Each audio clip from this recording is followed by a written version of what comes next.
Yo, what's going on, y'all? It's your boy CMartyFit, and we back here with another episode on the Let's Brunches or Brunches podcast. Now, I know I usually don't go live on Thursdays, but I'm going to add it. So this is the first time I'm actually going live on the Thursday. This is where I will start bringing my guest on. And so today's episode will be a little bit different. It's going to be very informative, a lot of education here. And we got an amazing guest. And listen, I'm looking forward to the talk. We're going to learn a lot. And it's going to be interesting to hear someone else's perspective, another professional who's experienced, who's been in the game for a while. And well, before we get to it, I'm going to bring him in here in a second. But what's going on, Steph? Welcome back to the show, Steph. Welcome to the show. Appreciate you tuning in. And we're going earlier than normal. So listen, just catch the playback gang. I'm looking forward to the comments and your reactions. So why don't I just go ahead and bring my guest in? Give me a thumbs up if you're ready, Eric. If you're good to go. Can you hear me? I don't know if Eric can hear me. Let's see. Here, Eric, just let me know when you're ready. Yeah, I'm going to actually shoot you a text because I don't think you can hear me. 1 second. Okay, I see you, but you can't hear me. All right, so listen, we're trying to get Eric together. Eric, just let me know when you're ready. All right, so listen, I got to having some audio issues.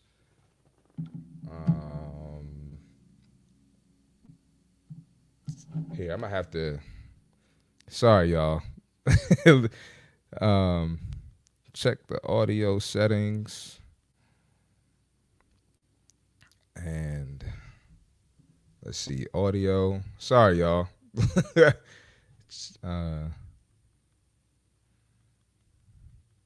Got to get in my tech bag real quick.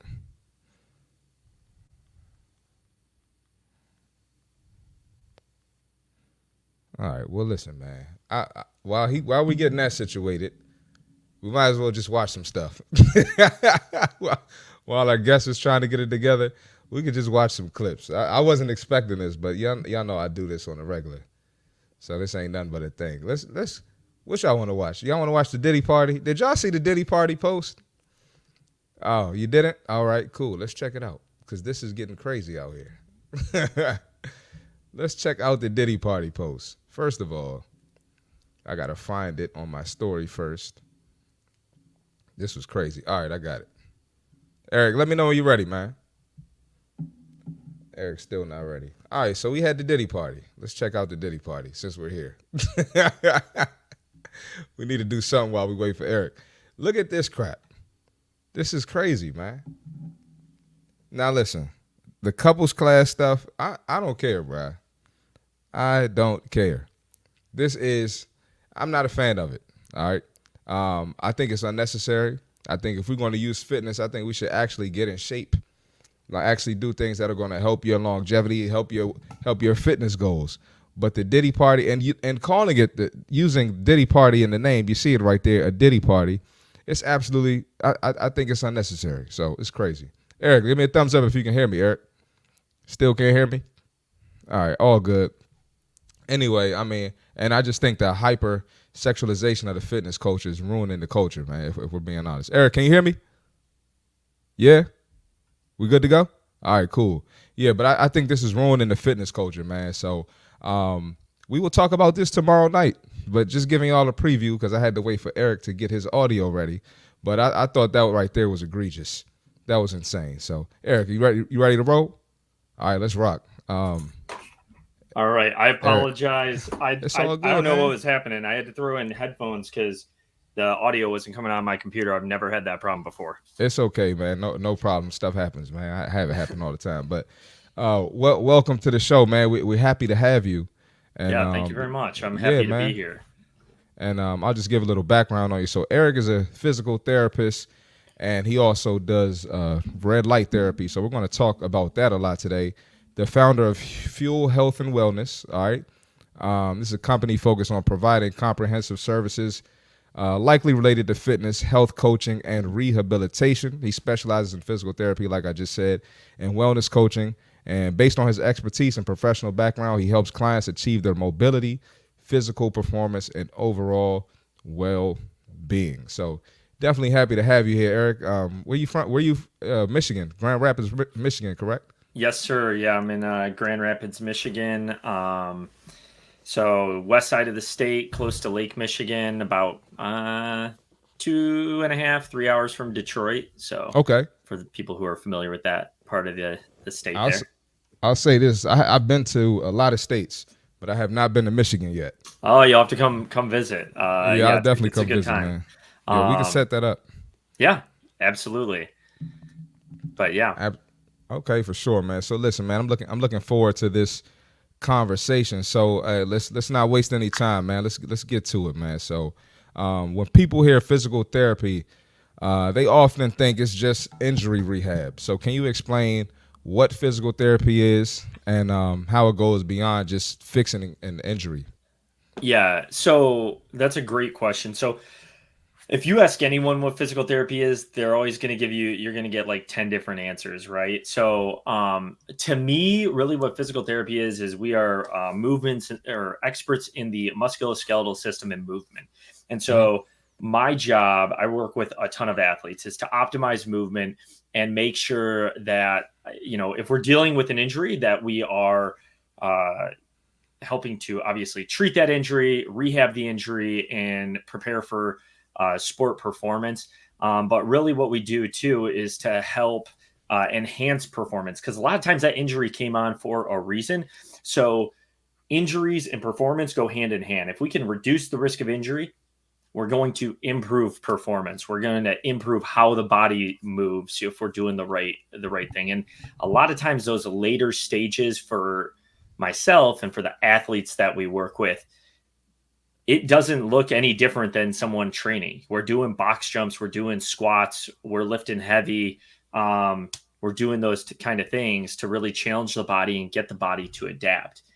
What you shouldn't Absolutely. be doing with physical therapy, in my opinion, is it should never be easy. So a lot of times, a lot of people will say, "Oh yeah, I went to physical therapy, and I did the red band, and did my sideways walks and everything like that." And that's all fine, but we really need to, if that's easy, we're not challenging the body enough to make adaptations and physiological changes that need to occur in order to get the best results possible. No, absolutely, man. Now, you mentioned some things that athletes do. You mentioned box jumps. You mentioned squats. So let's say we're talking to the general population person who's just trying to lose weight or improve their mobility. Why is it important for them to do functional movements like that? Like an athlete would do. A lot of people say I'm not trying to play in the NBA. I'm not trying to do this sport, and they don't understand that this works for your function and longevity in your regular life as well. Yeah, when it comes to let's think of something like squatting, right? A lot of people will be like, I'm not squatting. That's for athletes, right? How do you get up and down from a chair? How do you get up and down from the floor? Really what it comes down to as well is like, how well do you want to age? Do you want to function as good in 10, 20 years, depending on your age, as you do right now or better? In which case, we have to train the body in order to be able to, live well and have a high quality of life. There's no reason why everyone does squats. Babies do squats, right? Like I have a 1 year old right now. She's squatting all the time, up and down. Yep, My grandparents, they squat. You got to get up and down from a chair. That is a squatting movement. We have to absolutely. train that, and we gotta do it appropriately. We gotta do it safely. You might not be doing a 300-pound squat. We might be working body weight to start, but then Yep, we build from there, right? absolutely. So as a former Division One basketball player, I've done physical therapy. I have numerous injuries. I got ankle, hyperextension on my toe, hamstring strains. Nothing super serious, but things that have kept me out and I couldn't play. And so, we got this idea of, I guess, doing some maintenance or doing some work before the check engine light comes on. So how important is that? And then talk about warming up as well. Warming up before your workouts. You know, a lot of clients, they want to skip the warm up, but talk about how beneficial that is and why you absolutely have to warm up. Yeah. So those are some great points there. So um, so the remind me the first question before the warm up. What was that? Oh, I'm sorry. I was just basically sharing my story pretty much. Yeah. That was Oh, it. you said, Yeah. well, how important is it to prime the body in like a Oh yeah. prehab sense is what it was. Sorry. Yep. Yep. So when it comes to that, when we get an injury, there's usually a reason why. There's something going on. There's a Yep. precursor to that injury that happens. Injuries don't typically just happen out of nowhere, right? Like, so your hamstring strain, for example, there's likely something going on, whether it's you had poor hamstring flexibility, you didn't Yep. warm up well enough, which you point to, which we'll get into that in a second, or, how's your hip mobility? How's your foot and ankle mobility? All of those things are going to play a role. And if you're compensating, if the body does like to compensate to do the movement, you're Yep. putting yourself at risk. And if you have one side that's, say, more mobile than the other, or one side that's stronger than the other, again, that's going to lead to compensatory movement patterns. Yep. And you're at a higher risk for injury. You're also just not going to perform as well. And Absolutely. and then as far as like the warm up, just skipping the warm up, that's a recipe for disaster. We Yep. gotta prime the body and get it ready to move and get it ready to push. You can't just go from 0 to 100. High school athletes and stuff like that, young kids, yeah, they can warm up with less time for sure. They don't necessarily need as much time. They're more malleable, right?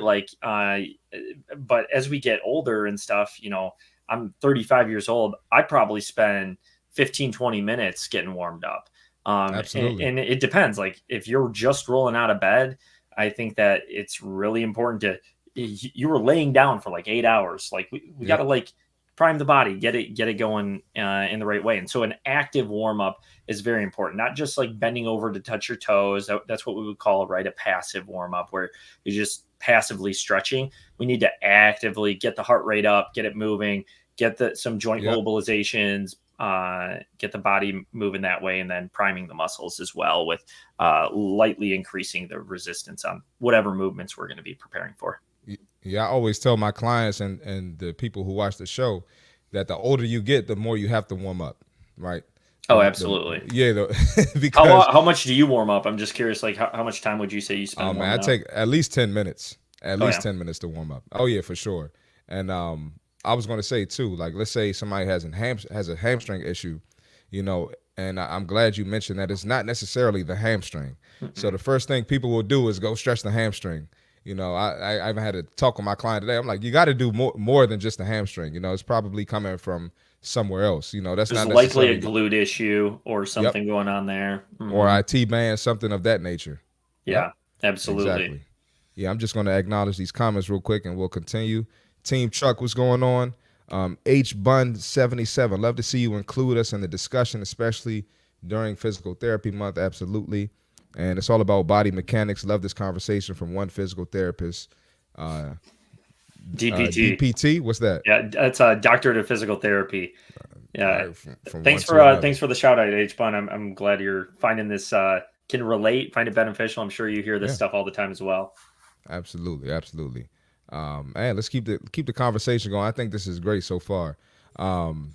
So let's dive into the conversation about red light therapy. All right. A lot of people don't know what it is. I know I don't even know what it is. So just explain it. The benefits of it, reducing inflammation. How does it benefit the body? Everything. We want to know everything. So red light therapy, it's been around for quite a while, and there just is more and more research coming out about it. There's about 7,000 articles right now on the different benefits of red light therapy. Yep. But basically, so what it comes down to is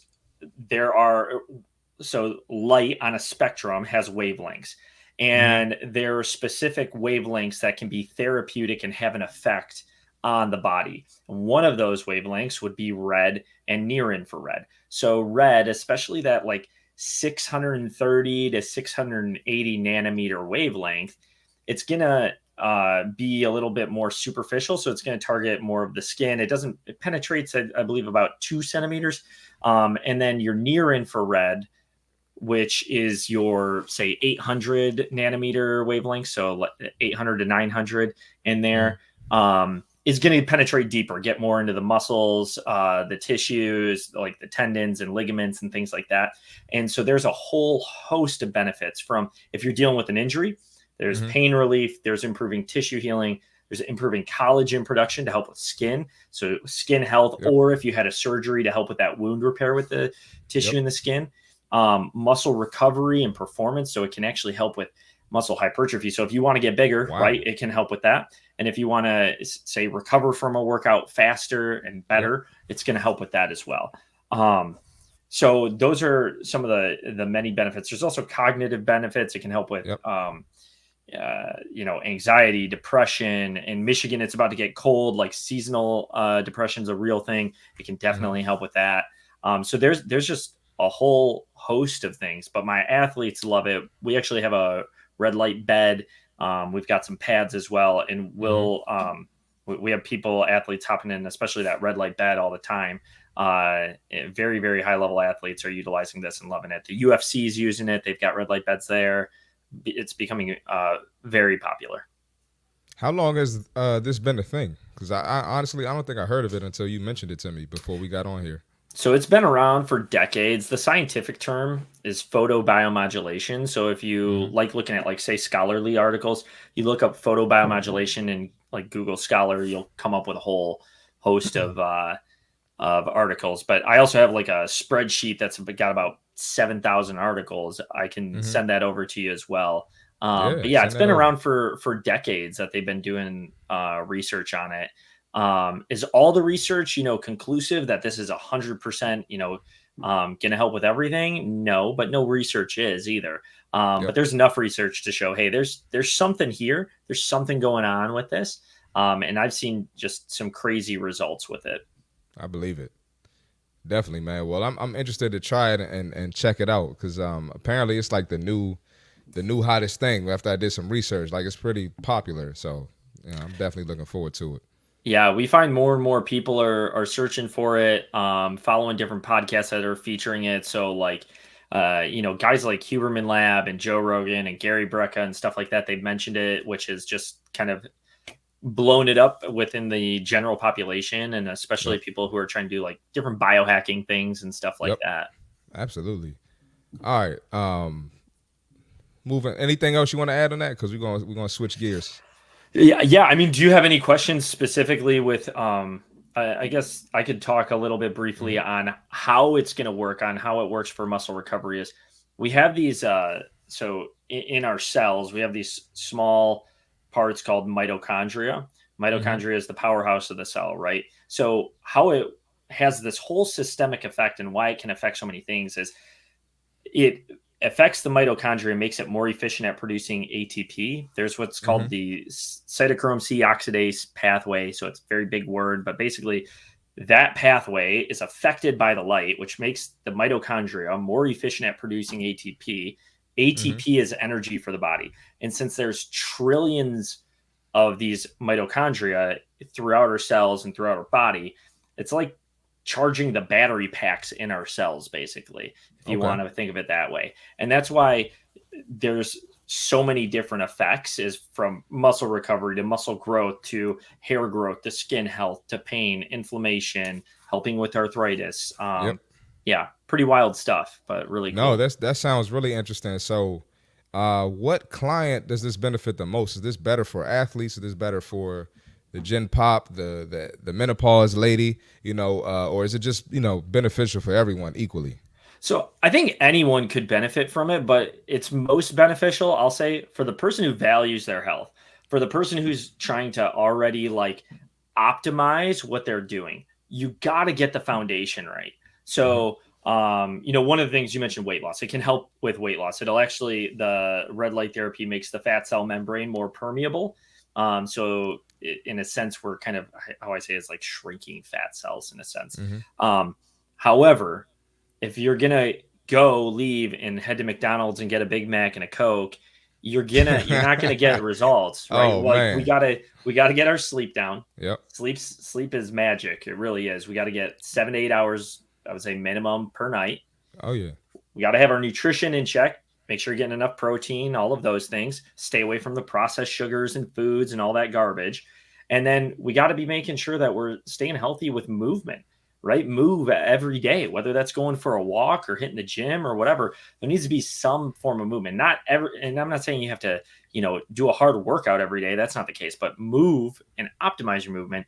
Then add in something like red light therapy to get even further benefit, I would say.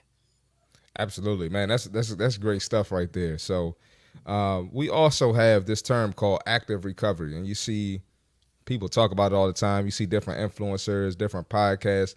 Everybody has a different definition of it, right? So what's your definition of it? Does it require rest? Does it require sleep? Or does it require actually moving? So just break that down for us, and maybe what you recommend for your clients as well.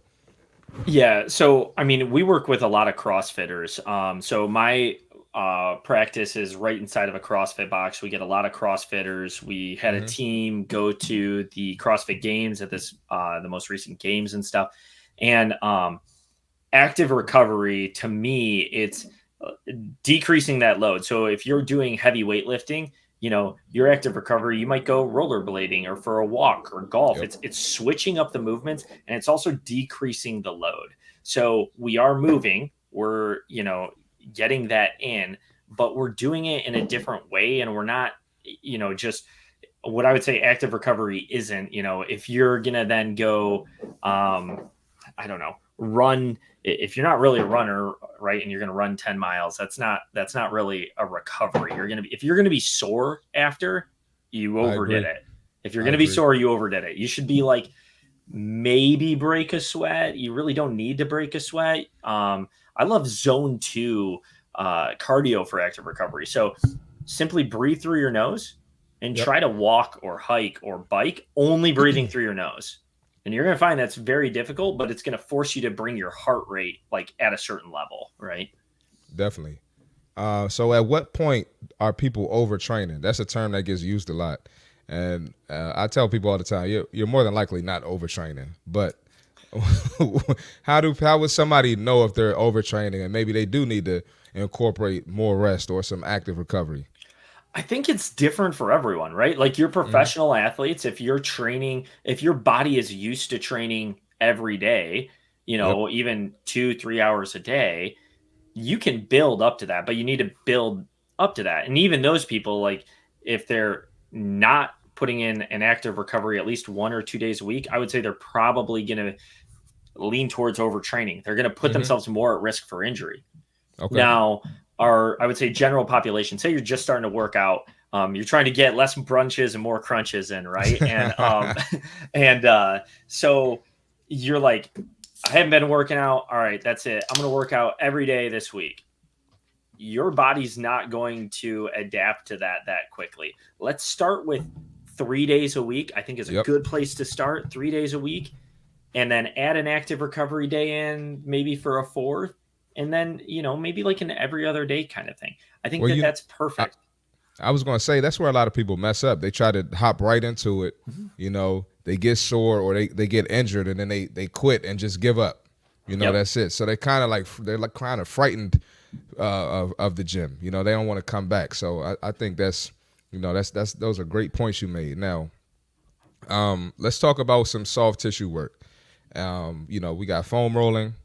We got static stretching, and when should people foam roll, static stretch, and should they do like a dynamic stretch? What's best, and when should they do that, and why? So I really like dynamic stretches before a workout as a part of that kind of mobilization to get the body moving before. When it comes to like say foam rolling, I don't think you need to spend 20 minutes on a foam roller before a workout, but if something's feeling a little sticky, not quite right, like try rolling it out really quick. If it's a glute or a quad or hamstring and you're like, I just need to get this loosened up, do maybe just a minute of that, then get into that mobilization to get that tissue warmed up a little bit. Well, that's a way to go ahead. I was going to say, I see both, like when I research, I see people say don't foam roll before the workout at all. But then I see people, they say if you have like a tender spot to go ahead and do it. So I see mixed reviews on that. And I think there are mixed reviews. I don't think the research is entirely conclusive on it. However, Yep. I do think what is wrong, what I would not recommend is say spending 20 minutes foam rolling beforehand, and that's your warm up. That's Yep. not going to warm you up at all. And in fact, like if you're hanging out on that tissue for too long, you're going to the body's going to basically it's going to influence the nervous system to kind of like shut things down and not activate things. Does Yep. that make Yep. sense? We're going to get our parasympathetic nervous system going instead of our sympathetic. We want to get that a fight or flight response going with that sympathetic. So short and quick when it comes to rolling out then. However, after a workout, I really like to recommend like, hey, if things are definitely feeling sticky and you want to kind of self massage and roll out those muscles, spend more time. You can now spend like 2 to 3 minutes per muscle group. Yep. And that's going to help relax the muscle. It's going to help with flexibility in that way. And then doing more static stretching afterwards or even at night. I have like a bit of a 20-minute cool down routine. I love to do at night because it helps just like calm me down, wind me down for the day, feel better, and also work on some mobility. And you can watch a show while you're doing it, just hang out in each position for a minute or two. For sure. So, all right, I love doing both, right? Now, let's say you have to choose one over the other, right? Which one are you going to tell a client to do or to focus on, if that's the thing? Should they focus more on the foam rolling part, getting those knots out the muscles, or should they focus on the static stretch and some flexibility? I'm probably going to say the static stretching and Okay. flexibility over the foam rolling. It really Okay. depends though. It depends on the person. Mm-hmm. But what I would find more often than not now is that a lot of people are. I mean, I'm sitting at my desk talking to you right over this podcast, and a lot of Mm-hmm. people, this is what they do all day is they just sit, and so they're like your Yep. joints and everything is just going to stiffen up. That's what our body does. It adapts to the function of what we do. And if all you do is sit all day, it's where your hip flexors get tight, your hamstrings Yep. are getting tight, your calves are getting tight. Everything's Yep. just tightening down. Our shoulders are tightening down versus if we can then open that up and hang out in the opposite directions for, a couple minutes, especially at the end of the day to Yep. wind down. I think that that's super beneficial. And you think about people doing this over time, over the years, we're constantly sitting, constantly working, on planes, sitting in meetings, sitting at our Mm-hmm. kids' games, sitting at all types of things. So over the years, it's only going to get worse. So you kind of got to be proactive about it.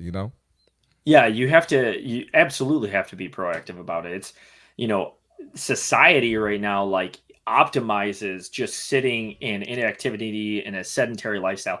And what we're really finding, sitting is like smoking, right? Like it really is. If you sit too much, it's just as bad for you as smoking. And so many people, Yeah. it's like, well, it takes a little bit of energy to, try and get out and walk. But has anyone ever like very rarely do you have a time where you go out for a walk and you're like, wow, that was awful. Like, no, you always feel better afterwards. The body is Definitely. meant to move, and Yep. so getting out for that little bit of movement I think is extremely important. Getting out of the sitting positions and varying your sitting position. So one of the books that I've read recently is called Built to Move by Kelly Starrett, who's a physical therapist. He's Oh written yeah, I Supple got Leopard. the Ready State, right?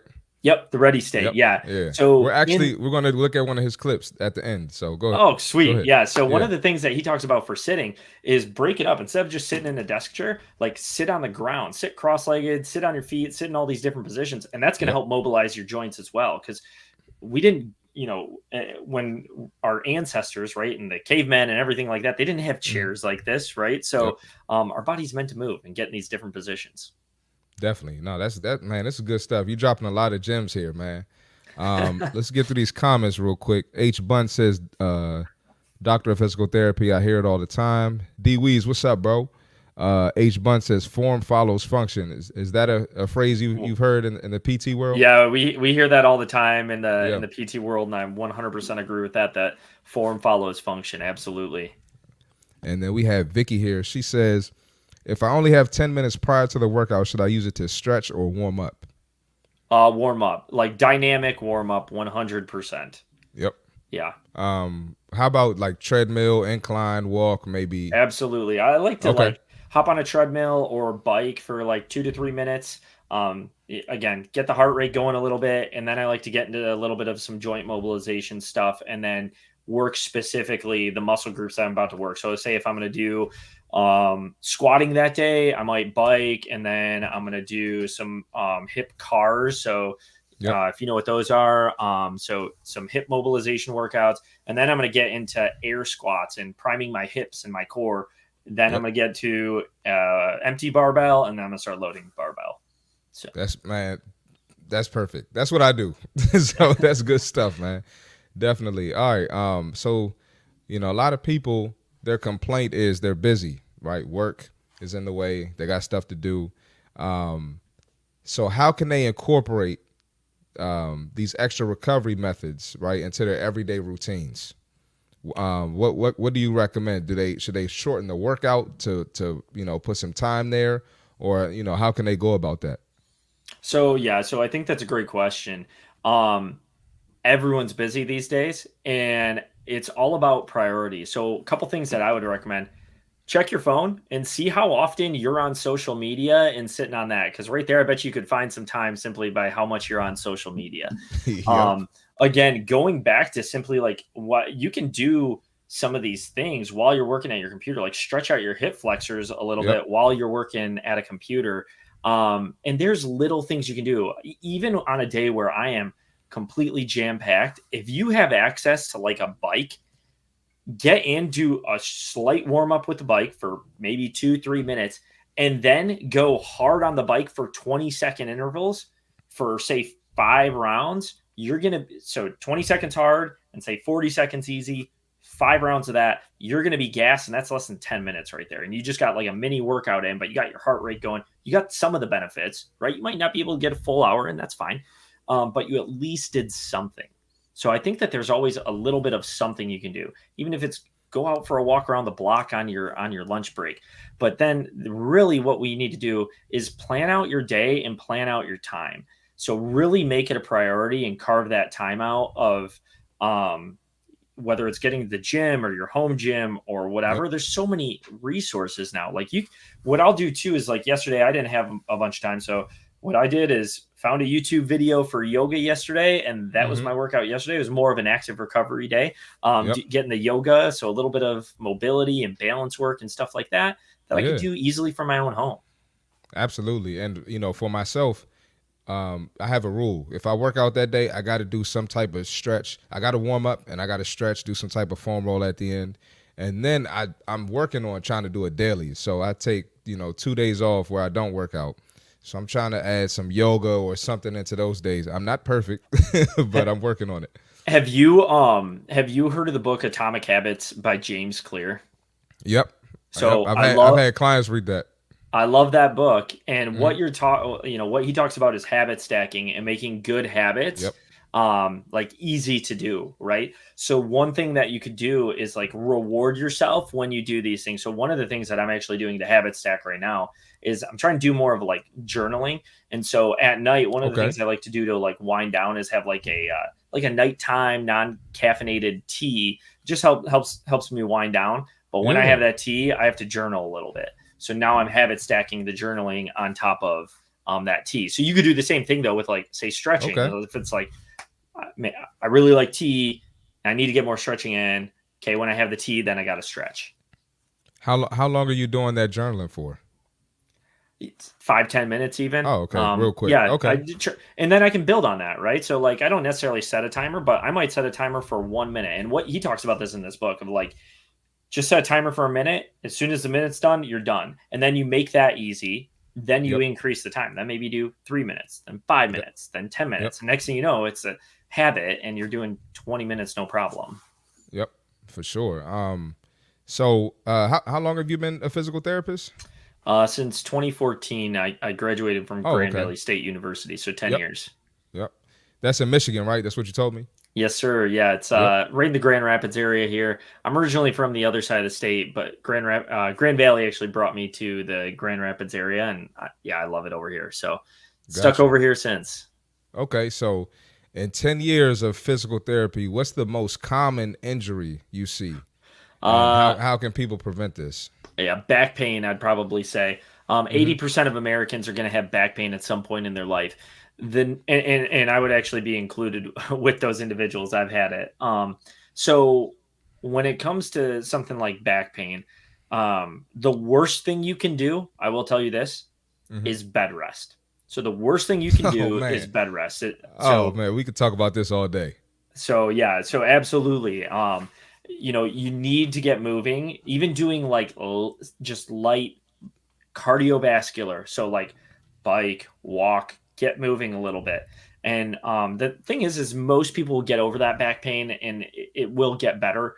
Back pain is one of those things that there's so many different approaches to that you can do physical therapy, chiropractic, massage, all these things. Yep. Um, Everyone's got their way, right? But and I am partial to some different things to help speed it up. But most people will be able to treat it conservatively, and usually it goes away within 2 weeks. However, if you're chronically tweaking your back or something like that, there's something going on, and you need to be able to identify, hey, why did this happen? Is it a Yep. hip mobility issue? Is it an ankle mobility issue? Is it Hmm. a back or core instability issue? What's going on here? Yep. And how do I address it so that way this is less likely to happen again? Because the biggest risk for any injury is a previous injury. So Mm. if it happens more and more, it's likely to happen again. So it's really important to address the root cause. Yeah. I was gonna say too. A lot of people, um, they're scared to deadlift because of back pain, and I know you did CrossFit, right? Yes, sir. So Yep. there's a little bit of deadlifting in there for Yeah. sure. Yeah, Um, and I'm one who I've injured my back deadlifting and things like yeah. that. But I will tell you, like deadlifts, when done properly, are good for your back. The research When shows that done properly. yeah, the Yes. research shows that deadlifts are good for your back. And maybe if you're afraid to do it, start light, right? So, I'm going to tell you this story right now. Like, so I've tweaked my back several times. I was kind of one of those, and I'd push through. I'd get better in 2 weeks and everything like that. And I ended up having to have surgery on my back. I had. This is rare. So I will tell you this, like a lot of people end up going through back surgery. Back surgery should never be your first option. I exhausted all conservative options. And I was having weakness into my foot. I had a herniated disc that was not healing. Most herniated discs, don't be afraid of that. Plenty of people are walking around with herniated discs. Over 90% of those heal with conservative care. I just happened to be one of the, lesser percentage that didn't. So I ended up needing surgery. I am back to deadlifting and doing things now. Do I adjust and modify some things? Sure, but I've gotten my deadlift back to over 200 pounds in that time span. So the reason I tell you that is just you can do it. You absolutely can. You just have to have a game plan, and maybe that game plan's a little slow. Like I've just slowed how my progression has been, and overall, it's been great. It's been fine. Absolutely, man. And I got so many questions for you. I don't know how much time do you have? I'm You're here good. for All you. right. Yeah, I'm All good. right, cool. We're good. All right. So we got to get a little controversial because you're on my podcast. So I'm down. You let me know what you're thinking. I got you. So we got this thing in the fitness industry where squats have to be ass to grass, ass to grass, ass to grass. I'm not a fan of that. I'm a fan of 90 degrees going where your mobility allows you to. And then, there's plenty of research that shows that if you're training for, to be explosive or athletic, to improve athletic performance, you don't have to go ass to grass. So how do you feel about it? And is it dangerous? Is it detrimental? What are the risks if there are any? I think that's a great question. I think ass to grass is great if your body allows it to be. Yep. I don't think it's necessary for everyone. However, I do think you need to use your optimal range of motion. So, trying to get deep while keeping ideally like good form, like things shouldn't hurt. It shouldn't feel like your back's going to break or your hips are going to break if you get Yep. too low, right? Like then you're doing too much. And then really we need to be able to control the load that we're under. So if you find that, for example, I'm in a back squat, I'm going down and all of a sudden, like I can air squat and keep everything vertical, right? But then I'm back squatting under a heavy load. I'm not able to get as low and my trunk's tipping forward. Mm-hmm. You're probably, it's not safe to force it, right? Yep. So I think, but if you can't get there, like we need to try to get through as much range of motion as possible. but Yep. it isn't necessary for everyone. I would agree with you. Like there are some people, it's like, no, I wouldn't recommend that. I had so buddy I was training just before this podcast, and he, for example, like he's not getting super low. If we can get close to 90, we're doing great. So Yep.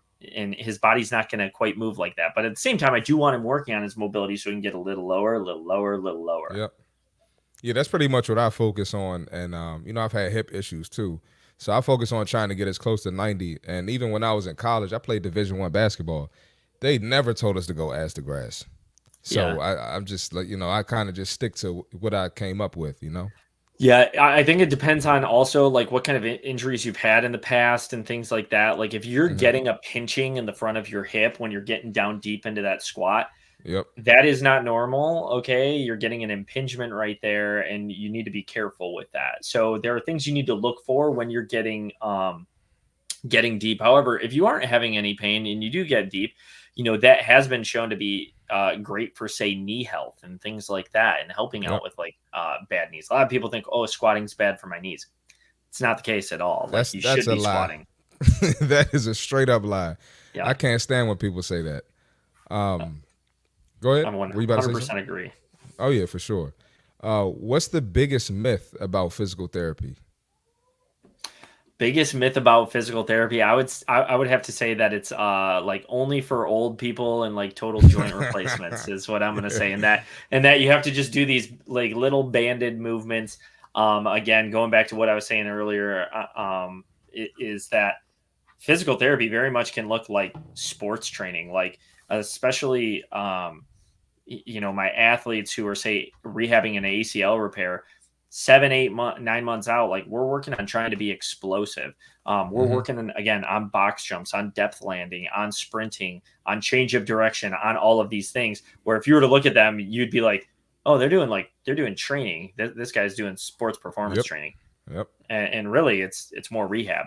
We're just getting back into that zone. I love that, man. So, all right, we got people that say they got back pain. We're getting controversial again. I'm just gonna give you the Love heads it. up. All right, we got people. They come in here. All right, I got back pain. I'm going to see my chiropractor. Right. I'm not. I don't know much about chiropractic, but like I grew up in the sports world, so I've been around athletic trainers. I've been around PTs. I've been around strength coaches, and I've seen people recover from all types of things. And I have a couple certifications myself. So what is the difference between you and a chiropractor? And I'm sure you can say that you're better, but why are you better than the chiropractor? So, I don't necessarily think I don't like to look at it like anyone's necessarily better. However, I Okay. will say this. When it comes to any type of like healthcare professional, if they're telling you not to lift weights because it's dangerous, I Yep. do have a little bit of a problem with that. Yep. Lifting weights are going to help make you bulletproof. Yeah, you can. You might put yourself at risk for injury, and you could get an injury lifting weights, absolutely. But you can also get an injury walking down the sidewalk and you trip and fall, and you're I would say less likely when you're trying to be active and live an active lifestyle. So when it comes to any type of, I would say, physical therapist or chiropractor, be on the lookout for that. Like if they're telling you squats are bad, don't squat. That is a red flag right there.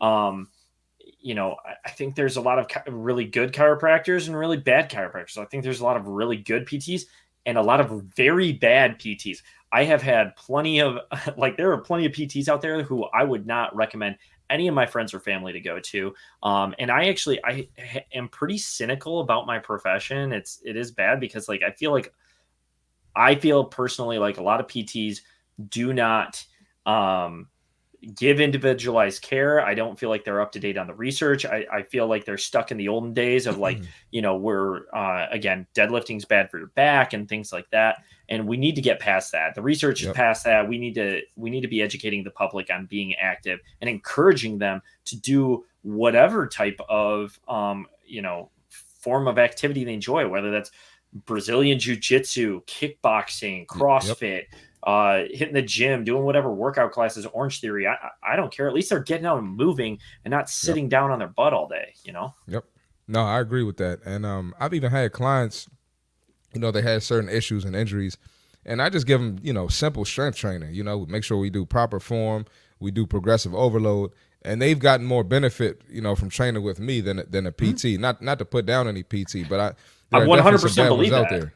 I Yeah. don't think you're putting down the PTs at all. The PTs that, if they are offended by that, they need to look at themselves in the mirror and think, man, what can I do differently to help my clients get better? And really, I think physical therapists and personal trainers really can come together to make this blend and help everyone, help our communities become, again, more active, more fit, and have less injuries. And so I work with personal trainers all the time. And my goal, I'll get personal trainers to send me people, and my goal is to get them right back. Like, I want to get them right back to the personal trainer and working with them, and staying active with that personal trainer.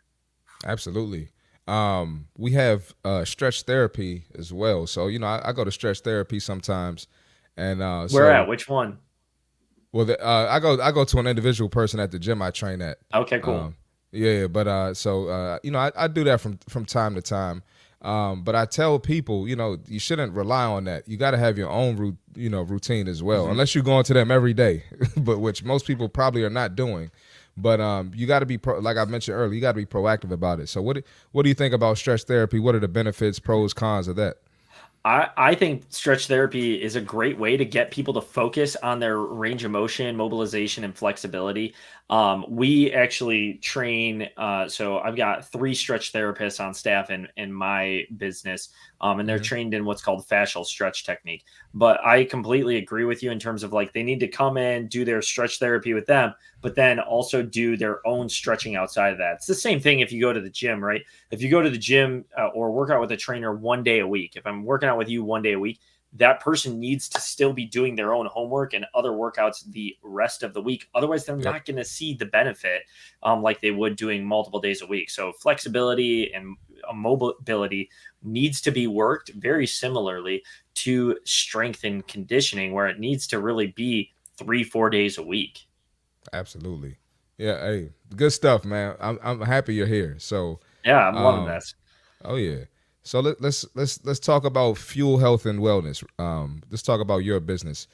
What separates you from other PTs and other facilities? Yeah, so we really take a holistic approach with things. Physical therapies are our bread and butter, but we've really also then invested in a lot of different technology to optimize healing in the human body. So from red light therapy to laser therapy, we do massage and assisted stretching and personal training. And so we have all of these different avenues on optimizing really the human body from a holistic standpoint. And when it comes to our physical therapy services, we really specialize in working with athletes. We work with people outside of athletes. We work with general pop, and we'll do, we actually have neuropathy protocols and stuff like that. But athletes are really where we thrive with, and we work with everyone from high school to professional. We've worked with UFC and MLB and NBA. Oh, wow. So all sorts of high school and professional athletes. We really love helping those athletes get back out on the field or the court or whatever competition, wherever that may be. Absolutely, man. That's good stuff. We got Tasha in the comments. What's up, Tasha? And Sucking at Game says, glad I caught this stream. No, this is definitely good stuff, man. So we're now is the time. We're going to pull up some clips. All right. So we have David Alexander here. I'm not sure if you're familiar with him, but he's the owner of DBC Fit in Miami. I actually have 2 of his certifications. Okay, cool. And so he's going to go through his his prep or warm up with an athlete. He's trained numerous NBA, MLB, golf, similar to yourself, NFL. So we're going to check this out here, and I just want to get your thoughts on it, and anything you see in here, any keys, anything you don't like in here, let us know. Hey, don't be scared to speak your mind here, Eric. Alrighty. We invite all opinions here. All right, let's check it out. Love it. Showing up to the gym and they don't have a corrective program, there's always got to be corrective stretches that fall into place. This is how I start the session. So I'll start to open this up a little bit, just get them relaxed. Right leg out, keep it parallel off the floor, hold there, 3 seconds. Go ahead and elevate for me, hold tight. Keep your elbows in, lift your butt. Roll 2 vertebrae drop. Deep breath in and relax. Lift your butt. One more. Now go back. I'm basically seeing what his dorsi and plantar flexion is, how tight his calf is that day, and I'll work through it. From here, I usually will hold, I'll count in my head about 45 seconds. I can either pin him here, and I'll just move straight up. I'll feel him out, hold him up. Pin, move, up, up, up, up, up, very slowly. Now we can get into his quad. If I want more hip flexor, I can attack more hip flexor. Reach up to the sky. Everybody knows that stretch. Back. Okay, now give me your arms. Take a deep breath in. And exhale. Then I can get him into a side stretch, right? I can take him through an abundance of different stretches. After that, I would roll his IT bands and roll his calves. After that, I'll bring him right over to the slant board. I want to get them where the foot is on, as if there was tape here, nice and straight, and then bring their hips forward. And then if I want to make it more intense, I can get here. I would then take them over, activate them, prep them, and I'd have at least 35 minutes to get to my work.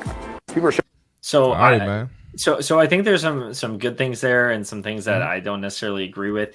Some of the good things, I think, like some of the mobilization work that he's doing to prep the body, I think that's fine if it's like shorter, briefer. You know, he was showing the individual going over the ball and he's pushing down on the shoulders to open up the chest. Maybe say if they're doing bench press or something like that. I don't think you necessarily need to do like 35 minutes worth of work before your exercise routine. I think that likely is a little bit of overkill. If you have that time, then that's fine. I do also think that he mentioned the static stretches for 45 seconds on holding. It would look like a hamstring stretch there, or with some of the dorsiflexion. But if you're holding for 45 seconds, again, you're going to be getting more into that parasympathetic nervous system. And there actually has been, in some of the research, they would argue that you're more likely to have an injury after then holding those static stretches and then getting into, a workout and trying to be explosive. I would rather have there be just short, dynamic, kind of hold for 3 seconds down, and working it that way. Does that make sense? Yeah, no, definitely. I understand. Yeah, no. So what I think he was saying was he does that for 25 minutes. So he has 35 minutes left of work. So, that's like part of his hour. But I think that was a lot as well. But there was definitely some good stuff in there. The slant board is great. I've done some work with that with my calves because that's been an issue for me as well. I think there were some great things in there, but I agree with you. It could have been a little excessive, that amount of time. Yeah, it depends on how much the individual has to go. I think some of that stuff too could be a great active recovery day too to work on mobilization for sure. Yep, absolutely. All right, so we got I told you we got the Dr. Kelly Starrett video, but before that, this video is about hips. So how important are hips, and why do you think people neglect the hips so much? I think that I don't know if people purposefully neglect their hips. I think, again, it goes back to us sitting in chairs all day. So if you're working a desk job, you're put in this one position where you're just sitting down and you're not getting into your hip extension, and those hip flexors are becoming tight. The hamstrings are becoming tight. The psoas is becoming tight, all of that. And so I think it is very important, though, that to address any hip mobility deficits and issues, because I find that any hip mobility issues can lead to back pain, knee pain, plantar fasciitis. All of those things can be a result of some hip issues for sure. So it's like everything's pretty much connected. Everything's connected. Absolutely. 100%. Yep. All right, let's pull it up, man. Give me 1 second. Hey, make sure y'all hit the like button too, please. All right, let's check it out. Sitting on the ground is one of the easiest ways to expose your hips. This is exactly what I was talking about earlier. Oh, is this you watched this video? I didn't watch this video, but I've read his book. This is exactly what I was talking about, though, for switching up your sitting. Yep. So that you can restore your hip function. It means your hips work better, everything works better. And what's great about sitting on the ground is that it's pretty uncomfortable for a lot of us. And we have these built-in timers set that, I'm dying in this shape, so you can get into another shape. Let me show you the fundamental shapes I think you should spend time in. Number one, sitting cross-legged. If you're struggling with this, It's because you're missing external rotation. That's why we do pigeon pose and all these things. And sitting cross-legged is an easy way to get a ton of external rotation in your hips. Second position, oh, that gets tiring. Sticking with your legs out in front of you, long sitting. You can do one leg like a hurdler stretch or both legs out in front. This is a key aspect of normative range, and it's going to load all of these posterior tissues and make this system work better. And again, once you start to feel ugly there, switch it up. So now I've got external rotation on this leg, but crucially, internal rotation on this leg. This is called 90-90. So being able to restore some internal rotation into this position while I'm sitting, also great. But what you'll discover is, there's a whole lot of positions where I can have my ankle at end range, my knee flexed all the way, my chest and my knee. There's no wrong way to sit on the ground. In fact, the more variety you add in, the better your hips will feel. So see if you can get 20 to 30 minutes a day starting tonight while you're watching your favorite TV shows. Hey man, that's some good stuff right there. Yeah, that's exactly in his book, Built to Move. So if you find that stuff beneficial, I highly recommend you checking out his book, Built to Move. I'm gonna write that down. It was pretty insightful, even from I know this stuff, but I liked his perspective on a lot of it and reading through it. And yeah, if you have a tough time sitting on the ground, that is a problem. And I'd be curious too for people. One of the tests that he talks about in that book is, can you get down like from a standing position and sit on the ground and then stand directly back up without using your hands? Are you able to do that? So that's kind of like a lifeline to see how well your mobility is, as well as your strength and stability. Man, that's tough. That's tough. So we did actually. I put this clip on my podcast yesterday. Just warning, it is a little graphic. So someone getting hurt, but I just wanted you to, before we close the show, I want you to talk about why it's important and how you can, basically you're making an investment now to prevent injuries and prevent disasters from happening in the future. So it's important to, take care of yourself, build the lower body. And this lady was just on the beach, just messing around, I guess, with her friends and family, and looked like, she hyperextended her knee or something crazy. So, I'm sure you see nasty injuries all the time. I'm sure it's not a problem for you. So I'm sure you have no issue looking at it. So no, I'll be good. I'm going to pull it up right now. Give me 1 second. But yeah, this was pretty bad. So graphic warning to everyone watching. Let's check it out. Ooh. Yeah, that was pretty bad. Yeah, I'm not going to leave it up here too long. Yeah, that was pretty. Yeah, that looked nasty. I will look at it one more time. I got to take it down though. Yeah. So I mean, so yeah. That was bad. So clearly, this individual. She doesn't have good running form. She doesn't look like she's necessarily very fit, right? And so, these things can happen. Right. And so if she was in better shape and more fit and used to running, that probably wouldn't have happened. Did you know that most people stop sprinting like at the age of 30? And there's no reason to stop running and doing those things. And we got to prepare our body. What if you have to run through traffic for whatever reason? You want that to happen when you're running through traffic? You know what I mean? God forbid something happens. If my 1-year-old goes out into the street, I have to be able to sprint there and get to my 1-year-old. And so fitness is important. And you might think oh, that's, never going to happen. That's a very hypothetical situation. Yeah, it is hypothetical. But at the same time, these type of things do happen, that we need our strength and we need to put our bodies in the best position possible.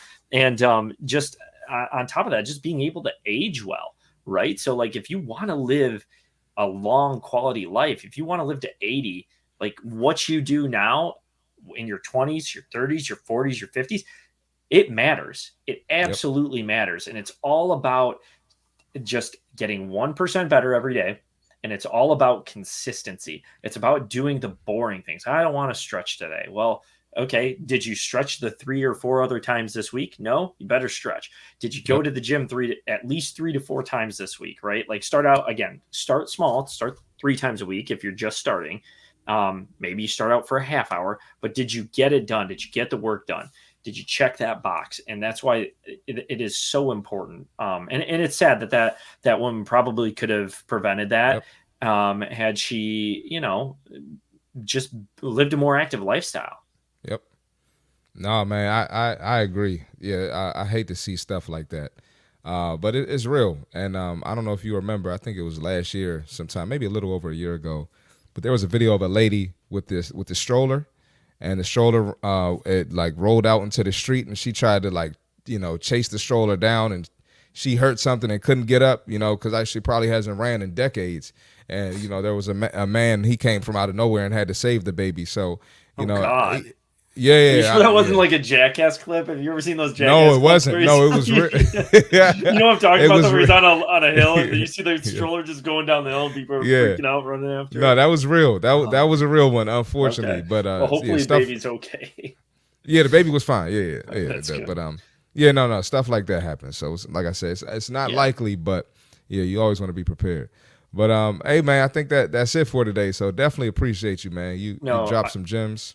I appreciate you as well, and I appreciate what you're doing for everyone. We got one question here. Steph said, "How long should someone stretch after doing weight training?"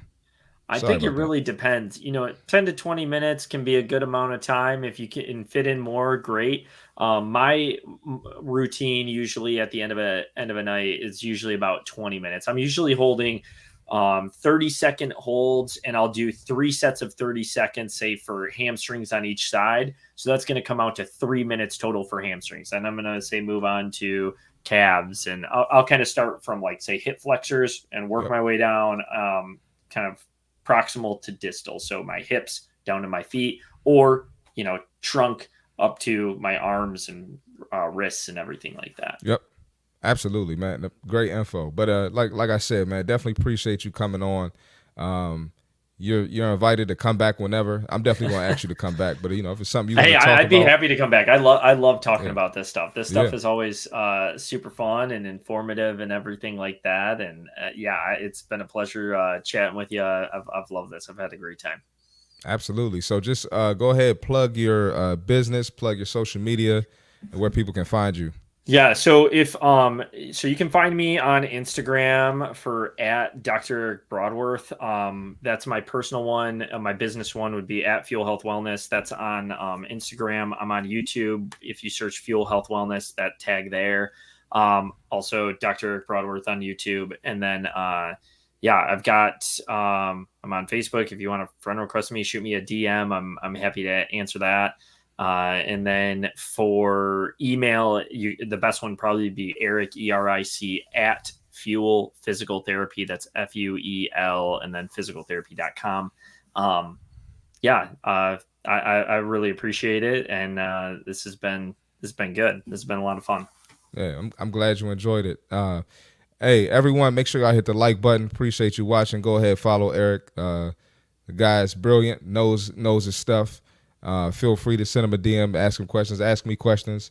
And listen, I'll catch y'all tomorrow night. We will be live 10 o'clock p.m. Eastern. Appreciate y'all watching. Hit that like button, and we out of here.